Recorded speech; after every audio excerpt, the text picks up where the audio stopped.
Les 10 sujets autour de la déclaration de politique générale de Michel Barnier. Le grand oral de Michel Barnier. À quel défi fait-il face au Parlement? Michel Barnier sera confronté à un Parlement divisé, sans majorité solide.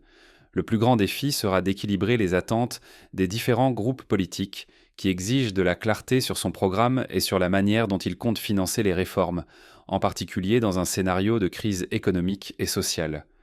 Nouvelle motion de censure, comment le nouveau Front populaire réagit-il à la déclaration de Barnier? Le nouveau Front populaire, NFP, composé majoritairement de partis de gauche, a déjà annoncé son intention de présenter une motion de censure contre le gouvernement Barnier. Ils pensent que le gouvernement ne parviendra pas à changer de direction et sont particulièrement préoccupés par les coupes budgétaires prévues dans les domaines de la santé et de l'éducation. Impôts et économie. La stratégie de Barnier satisfera-t-elle les députés? La question fiscale est l'une des plus controversées.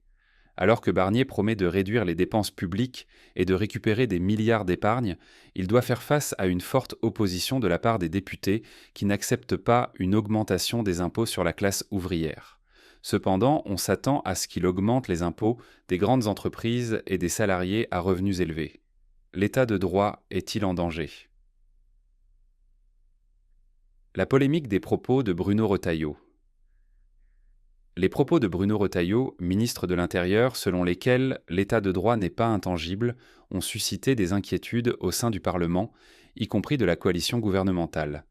De nombreux députés, dont Michel Barnier, doivent prendre position sur la préservation de l'état de droit, pour éviter un durcissement excessif des politiques de sécurité. La rupture qu'attend la droite républicaine. Barnier sera-t-il radical? La droite républicaine s'attend à ce que Barnier soit ferme sur les politiques de sécurité, d'immigration et de contrôle fiscal. Ils veulent une rupture avec les politiques précédentes, plus modérées, et appellent à des mesures radicales pour faire face à la crise économique et à l'insécurité publique. RN et NFP, pourquoi les extrêmes n'attendent pas grand-chose de la déclaration de Barnier?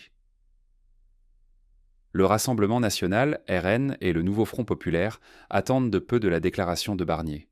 Les deux groupes estiment qu'il n'apportera pas de changement significatif dans les domaines de l'immigration et de l'économie, le RN se concentrant sur les questions de sécurité et le NFP se concentrant sur la justice sociale et les augmentations d'impôts. Les orientations de l'éducation, de la santé et du pouvoir d'achat sous le gouvernement Barnier. Les députés modérés espèrent que Barnier apportera des solutions pour améliorer le système éducatif, renforcer la santé publique et faire face à la crise du pouvoir d'achat. La hausse du coût de la vie, qui affecte directement la population, est au centre des préoccupations et Barnier devra détailler la manière dont le gouvernement abordera ces questions. La proportionnalité aux élections législatives, la clé du consensus au Parlement. L'adoption d'un système de représentation proportionnelle aux élections législatives est une revendication de longue date de certains groupes, comme les démocrates, et pourrait constituer un point de consensus pour éviter la fragmentation politique. Barnier sera poussé à donner une réponse claire sur cette réforme. Le défi de la sécurité publique, comment Barnier compte-t-il faire face à la crise?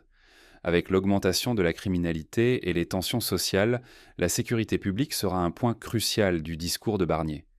Il devrait mettre en avant les mesures visant à accroître le maintien de l'ordre et à renforcer la justice, en essayant de trouver un équilibre entre la protection des citoyens et le respect des droits fondamentaux.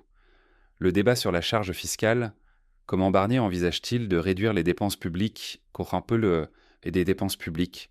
Barnier a promis qu'il n'augmenterait pas les impôts des classes populaires et moyennes, mais il sera mis au défi d'expliquer comment il procédera à des coupes significatives dans les dépenses publiques sans affecter des secteurs essentiels tels que la santé, l'éducation et la sécurité. On s'attend à ce qu'il se concentre sur les réformes administratives et l'ajustement des subventions aux grandes entreprises et aux actionnaires.